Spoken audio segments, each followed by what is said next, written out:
Olá, famílias! Olá, crianças! Oi, amigos! Estamos na nossa hora da catequese da paróquia Nossa Senhora da Esperança. Porque eu estava vendo que tem um monte de horas da catequese, né? Mas esta é na paróquia Nossa Senhora da Esperança. Tudo bem com vocês? Tempos difíceis para dizer assim, tudo bem, né?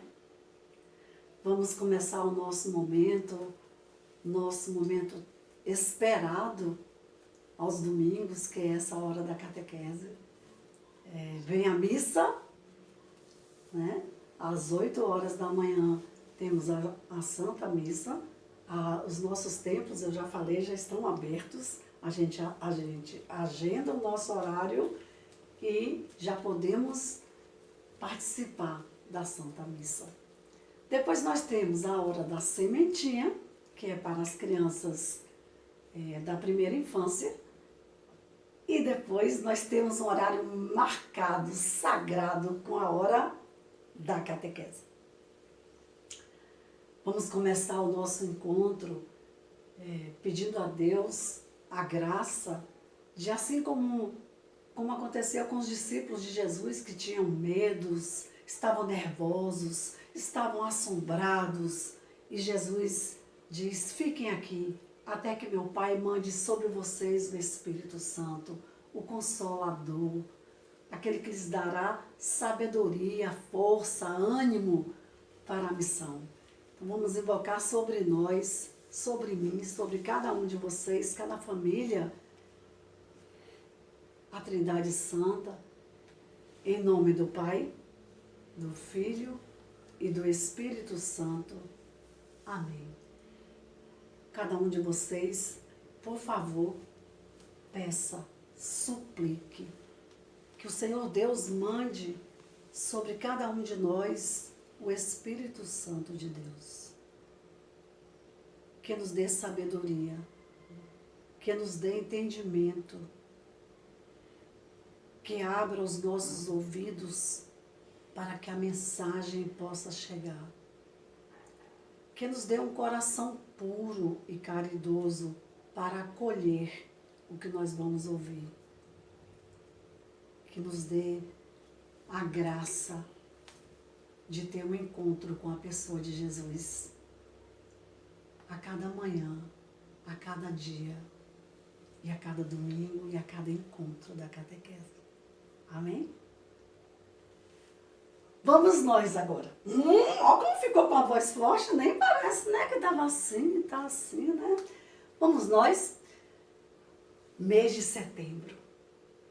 Todo mundo sabe que tia Lena ama o mês de setembro, né? Todos os meses do ano a gente gosta, porque são meses, são dias que o Senhor conta a nosso favor, né? Mas setembro é o meu mês preferido. É o mês da primavera, é o mês das flores. E tia Teca, na semana passada, ela falou sobre um tema importantíssimo que a igreja celebra no tempo litúrgico. Setembro é o mês da Bíblia. E tia Teca explicou lá, tudo bonito, muito bonito, não foi? Deu uma explanação, uma aula sobre a Bíblia. Então, cada um de nós, eu e vocês, deve ter em suas casas a palavra de Deus. Ela deve ter um lugar privilegiado sempre, mas se não pode ser sempre, pelo menos que no mês de setembro, ela tem um lugar especial, onde a gente estuda, é um livro de estudo, é um livro que a gente fala para os nossos menores, é uma carta de amor de Deus para nós, mas também é um livro que nos faz orar. É um livro que a gente fala com Deus e aprende dele neste livro. Mas a gente não vai falar dele hoje, porque tia Teca já falou. E todo mundo que for falar, nesse mês inteiro, qualquer celebração eucarística que a gente vá, a Bíblia vai entrar solenemente porque é a palavra de Deus. Né? Então, que cada um de vocês tenha um lugar preparado com flores, com a vela acesa, indicando que este é o mês da palavra de Deus. Tá bom? Então, nós não vamos voltar lá para falar deste livro. Hoje, primeiro eu vou responder duas coisas que me questionaram, tá certo? Primeira resposta para quem me perguntou e sabe. Esta catequese catequistalena prepara para o sacramento da Eucaristia? Não. Essa catequese é para nos fazer orar em tempos de pandemia. Esta catequese, que a gente sabe que é fazer ecoar, é para a segunda pergunta. Essa catequese é só para as crianças da catequese da paróquia Nossa Senhora da Esperança? Não. Tanto que ela está em rede social, ela está na nossa página do YouTube, ela está no Facebook, eu não sei se está no Instagram, eu não tenho certeza disso, mas acredito que sim, eu não tenho certeza, viu? Mas está no YouTube, então ela é uma catequese que deve chegar a todos os lugares que acessar a página da paróquia Nossa Senhora da Esperança. Aproveite, assista, deixe seu joinha lá e deixe seu comentário. Sempre ajuda, né? Sempre ajuda. Então, essa catequese não é em preparação para o sacramento, é para todos nós. É o momento que ela tem na verdade, o que nós pretendemos, o que a paróquia pensou é juntar a família, né, já que antes só as crianças é quem ficava lá nas salas, e quando veio a pandemia, então a intenção é fazer com que a família se juntem em torno da palavra e ore todos juntos. Não é bacana? Quando a gente não podia sequer ir a uma igreja porque estava fechada. Tá bom? Então, respondido. Vamos ao nosso tema de hoje?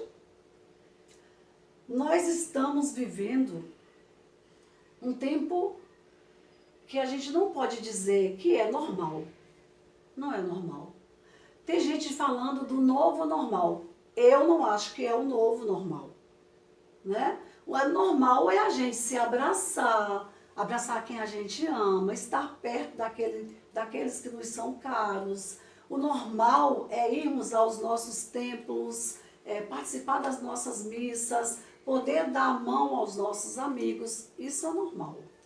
Infelizmente, isso ainda não é possível e nós não sabemos quando que isso será possível. Então, nós ainda temos que participar da celebração eucarística, agendando o nosso horário, porque tem um limite, o protocolo exige isso para a nossa segurança e a segurança do outro. Então, tem todo um protocolo. Eu ainda não fui, porque eu sou grupo de risco, mas eu quero marcar para ir, porque eu estou com muita saudade de ir a uma celebração eucarística. Eu sinto essa grande necessidade. Então, marque já o seu horário e voltem às celebrações eucarísticas. E aí, dentro dessa, eu não chamo desse novo normal, dentro desse tempo diferente que nós estamos vivendo, vieram, não tem aula, as crianças estão em casa, os pais agora que me parece que estão começando a ter uma vida de trabalho, ainda que muitos ainda remotamente. A gente está sabendo que muita gente perdeu emprego, seus empregos, muitas lojas fecharam, muitas empresas fecharam. Então, tudo isso, muita gente passando necessidade. Nós todos sabemos, as crianças também sabem.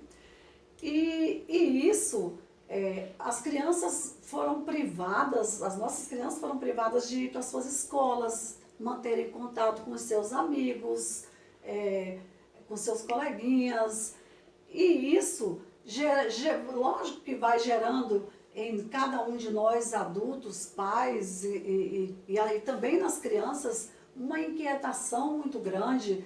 Chega uma hora que a gente fica angustiado, né? A gente quer sair, a gente quer respirar. Eu estou muito em casa o tempo todo, então às vezes também eu me pego, apesar de estar mais disciplinada na oração, mas eu também me pego um dia mais triste, às vezes com saudade dos meus filhos que também não estão em casa porque eu sou grupo de risco. Enfim, o tema de hoje é sobre a vida. E por que nós estamos trazendo este tema sobre a vida? Porque os psicólogos estão alertando que as nossas crianças estão doentes, inclusive os da primeira infância. Estão ficando com alguns transtornos de ansiedade, né? Alguns até beirando a depressão, os maiores iam muito dentro dos quartos, nos seus cantinhos, porque realmente a vida mudou, né? Estamos todos de máscara, a gente não pode nem sorrir mais, a gente tem que sorrir com os olhos, né? Porque nós não podemos mais ver o sorriso do outro. E isso, lógico, que mexeu com todos nós, não é? Então, até criou-se no calendário civil Setembro Amarelo. Todos vocês sabem disso, lógico, as crianças mais ainda. Setembro Amarelo em prol da vida. E nós, enquanto catequistas, nós, enquanto pais, nós estamos também preocupados com essa inquietação das adultos ou das crianças, com essa tristeza que as crianças estão sentindo, ou que vocês, se estiver me ouvindo agora, porventura, sentem-se assim, dentro dessa tristeza, né? Então, setembro, mês das flores, flores que é vida, e nós estamos ainda vivendo. Nós chegamos à meta ontem de 135 mil mortos pela Covid-19. Nós precisamos ainda ter muito cuidado com quem amamos, conosco e com o outro. Então, sobre a vida é o dom mais precioso que nós temos. Mais precioso, né? E quem nos deu? O próprio Deus. E só Ele poderia ser o autor da vida de tamanha grandeza. E como eu não sou psicóloga, o que eu posso dizer sobre a vida é que eu aprendi que apesar das dificuldades, apesar dos percalços, apesar das quedas, a vida vale a pena. E nós precisamos, a gente tinha falado lá no primeiro encontro sobre esperança, lembra? Que a gente falou que quem busca se encontrar com Deus, encontra também motivos para ter esperança em melhores dias.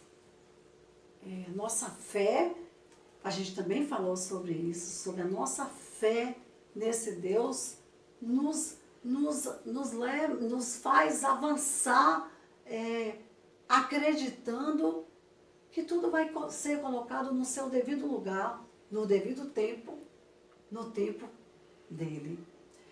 E para falar da vida, eu trouxe uma historinha que eu gosto muito dessa história, porque ela é curioso que uma planta,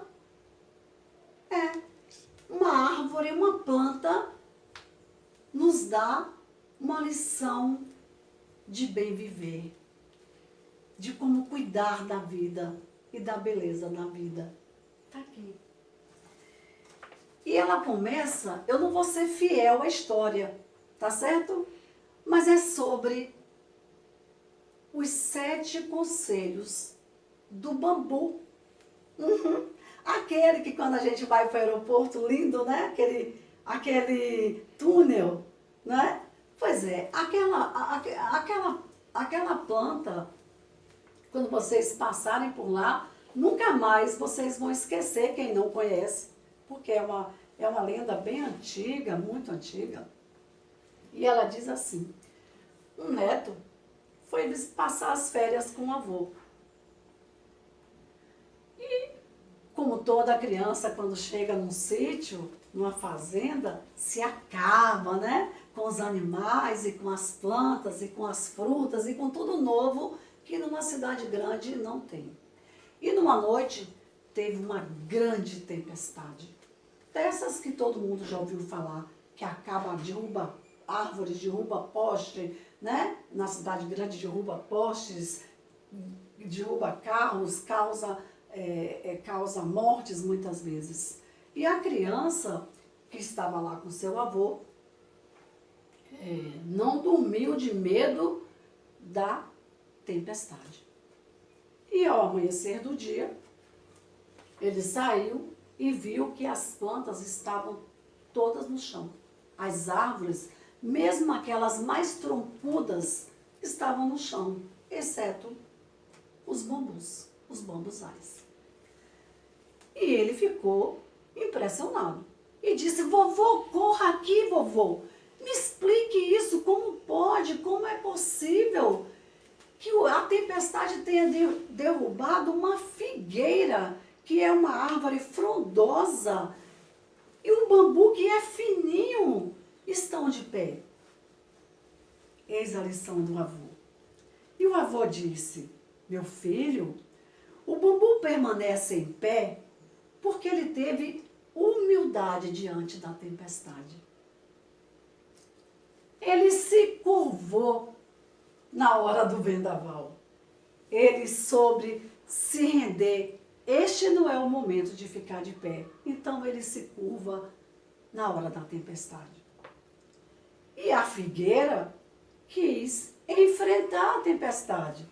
Então, a tempestade derrubou ela. E ele diz, o bambu nos ensina 7 coisas. Se você tiver a grandeza e a humildade dele, vai experimentar o triunfo da paz em seu coração. Seu avô que disse para ele. E olha onde é que a gente vai chegar. A primeira lição que o bambu nos dá. Estamos falando de vida, viu? Da nossa própria vida. A primeira lição que o bambu nos dá.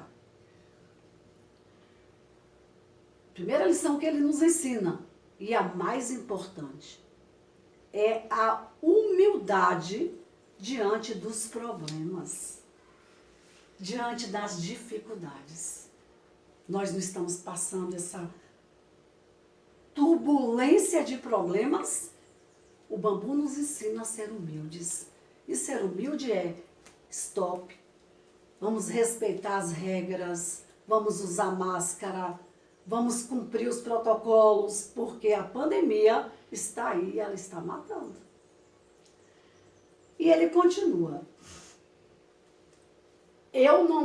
Se eu não me curvo diante daquela dificuldade, se eu não recuo diante disso, eu não vou ter o único princípio da paz, aquele que me chama, que é o Senhor. Então eu preciso recuar. Recuar significa prostrar-me diante do meu Deus e dizer, Senhor, me ajude. Ter a humildade de me curvar diante do meu Deus, que é o Senhor da vida. E dizer, Senhor, me dê sabedoria, me ajude a passar por essa tempestade. Essa é a primeira lição. Nos recolher com o nosso Deus em oração. A segunda lição do bambu. Isso eu vou dizendo ao neto, viu? O bambu cria raízes profundas. E onde está a nossa raiz? Em Deus. É muito difícil arrancar um bambu, pois o que ele tem para cima, de alto, ele tem para baixo também. Vocês sabiam que o bambu demora anos para começar a crescer? Porque esses anos que ele demora para crescer, ele está crescendo para baixo, formando raízes profundas. E nós precisamos ter raízes profundas na nossa fé e no nosso Deus. Aí ele diz para o neto: você precisa aprofundar cada dia suas raízes em Deus na oração. Ó, tia Lena até antecipou. E é verdade. Nós precisamos aprofundar as nossas raízes na oração. Tem dia que é mais difícil, né? Mas a gente precisa encontrar. A terceira lição do bambu. Você já viu um bambu sozinho? É lindo, gente, essa pergunta é do avô. Você que está me ouvindo agora, você já viu um bambu só? Nunca. Apenas quando ele é novo. Mas antes de crescer, ele permite que nasçam outros ao seu lado. Como no cooperativismo, sabe? Sabe quem vai precisar deles. Olha a inteligência, gente, da natureza. O bambu sabe que vai precisar deles. Então, ele vai se unindo. Eles estão sempre grudados uns nos outros. Tanto que de longe parecem com uma só árvore. Às vezes, tentamos arrancar um bambu lá de dentro. Cortamos e não conseguimos. Lindo, não é? Os animais mais frágeis vivem em bandos para que, desse modo, se livrem dos predadores. E o bambu nos ensina isso. Que nós, nesse momento, nós precisamos juntar, dentro como a gente está falando isso, né? Que estreitar laços com a nossa família para ficarmos mais fortes. Então, não existe um bambu sozinho. Eu acho assim o máximo esses 7 conselhos do bambu para nós. A quarta lição do bambu. E o avô vai dizendo, imagine o seu avô te dando essa aula num campo, né? Imagine se nós estivéssemos lá na nossa paróquia, a gente saísse olhando as árvores, né?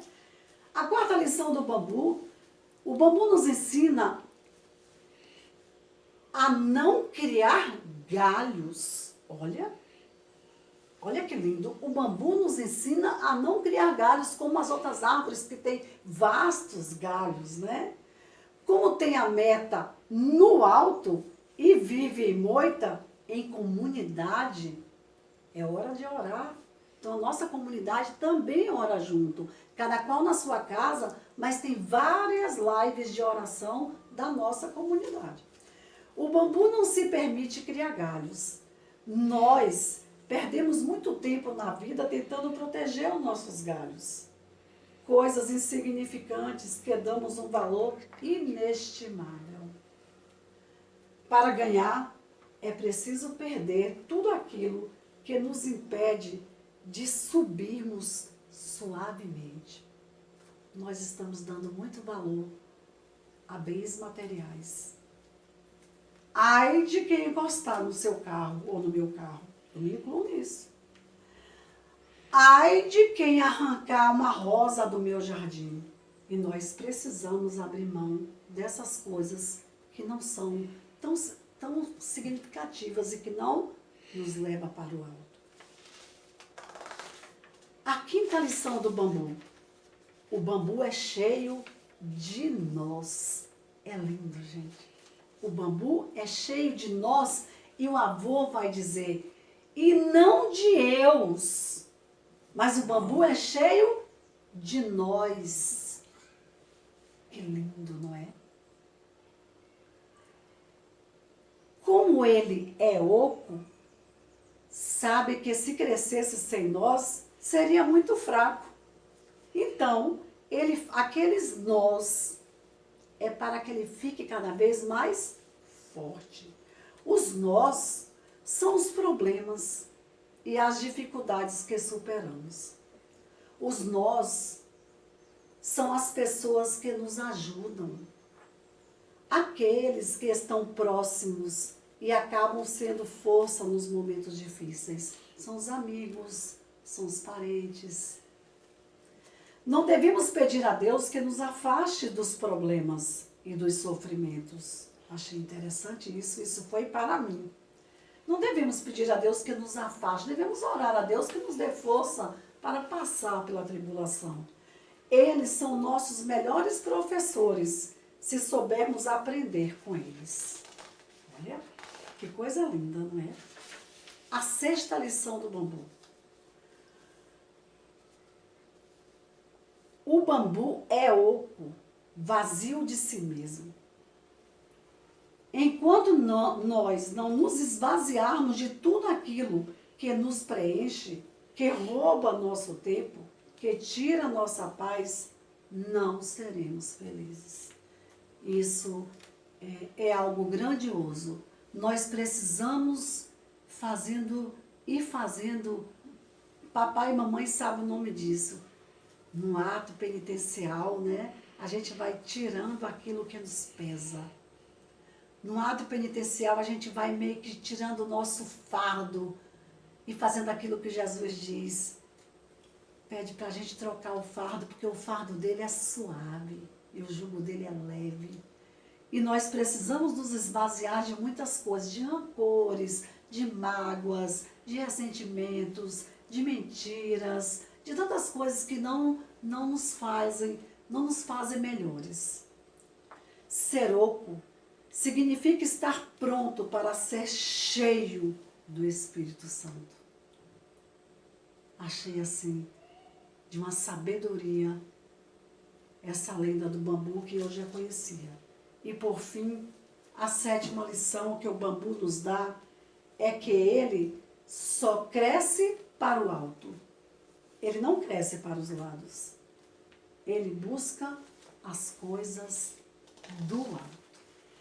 Nós também, nessa busca louca, né, por viver, às vezes, sem medidas, nós achamos que tudo podemos e que a vida é nossa e que nós podemos fazer o que quisermos dela, nós a perdemos. Esta é a lição do bambu. Mas tia Lena, a hora da catequese termina assim com a lição do bambu, muito bonita, sem a palavra de Deus? Não, claro que não. Porque nós falamos do bambu, nós falamos de sofrimentos, nós falamos da vida. Nesta semana, no dia 14 de setembro, a igreja celebrou e celebra todos os anos a exaltação da Santa Cruz. E eu vou dizer uma coisa para vocês que eu aprendi há muitos anos atrás com um dos meus formadores. Para compreendermos o real significado, a maior e melhor explicação sobre o amor, olhem para a cruz. Alguns dos nossos irmãos dizem assim, e vocês idolatram a cruz? Não idolatramos a cruz, mas a cruz é o nosso sinal de cristão, porque a cruz é para nós sinal de salvação. E contemplando a cruz, a gente pode compreender então a totalidade do amor. Vamos lá, nossa atividade de hoje? Amigos, crianças, eu quero ver o joinha de vocês. E, por favor, responda a tia Helena lá no grupo, por favor. E lá em Filipenses, ó a tia Helena explicando, Filipenses, no capítulo 2, no versículo 6 a 11, versículos Filipenses, capítulo 2, versículos de 6 a 11. Pegue sua Bíblia. E lá está assim. Eu vou começar lá do 5, tá certo? Mas vocês podem fazer do 6. Diz assim, haja entre vós o mesmo sentir e pensar que no Cristo. Ele, existindo em forma divina, não se apegou a ser igual a Deus, mas despojou-se, assumindo a forma de escravo e tornando-se semelhante ao ser humano. E encontrado em aspecto humano, humilhou-se, fazendo-se obediente até a morte e morte de cruz. Por isso, preste atenção nisso, gente, é tão importante, é tão essencial. Por isso, Deus o exaltou acima de tudo e lhe deu o nome que está acima de todo nome, para que em nome de Jesus todo joelho se dobre no céu, na terra e abaixo da terra, e toda língua confesse: Jesus Cristo é o Senhor, para a glória de Deus Pai. Jesus, 100% divino, se faz homem, assume a nossa humanidade. Vocês já sabem disso. Cura cegos, cura coxos, cura doentes, faz multiplicação de pães, ensina a rezar, ensina a caminhar, ensina as coisas do Pai, fala das bem-aventuranças, vem para aqueles que precisam, vem para mim, vem para você. Vem para você que está doente, vem para você que está são, vem para você que nesse momento pode estar sofrendo a tristeza que a pandemia trouxe. Mas, naquela cruz, Jesus nos assegura uma vida e vida boa. Vamos ouvir uma musiquinha que vocês conhecem? Eu quero ver todo mundo cantando e aprendendo disso. E um dia eu ainda vou querer ver se todo mundo já sabe fazer tudo direitinho. Bora lá? Só esperar a tia Lu soltar. Vocês conhecem.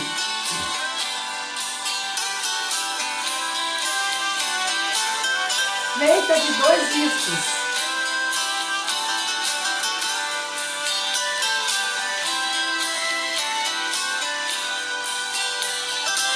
Como é?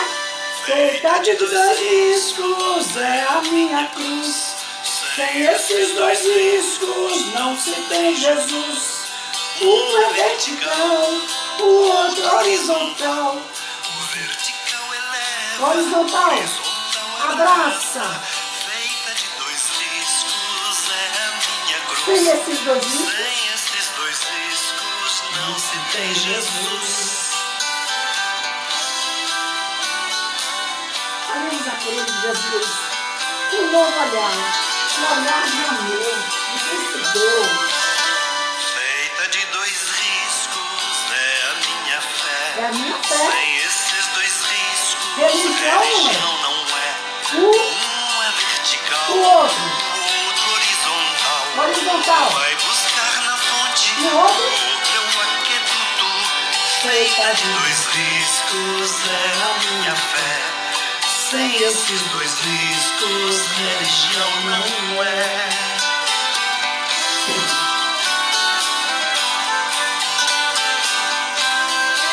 Feita de 2 riscos é o meu caminhar. Feito de 2 riscos é meu caminhar. Sem esses 2 riscos posso não chegar. Um é vertical, o outro. o outro horizontal. O vertical. Vertical medita, Horizontal. horizontal agita. Feita de 2 Feito de riscos. 2 riscos é meu caminhar. Sem esses 2 riscos. Sem esses 2 riscos posso não chegar. Bora voltar lá no comecinho. Feita de 2 riscos é a minha cruz, o meu sofrimento, o meu calema, os seus problemas. Feita de 2 riscos é a minha cruz. Sem esses 2 riscos não se tem Jesus. Um é vertical, o outro. o outro O vertical. Vertical eleva, horizontal Abraça. abraça. Feita de dois riscos é a minha cruz. Sem esses dois riscos não se tem Jesus.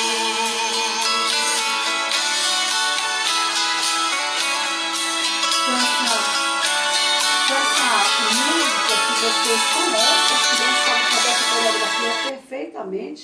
A gente conclui a hora da catequese de hoje pensando na exaltação da Santa Cruz, na cruz que levou o nosso Jesus a morrer por mim, por você.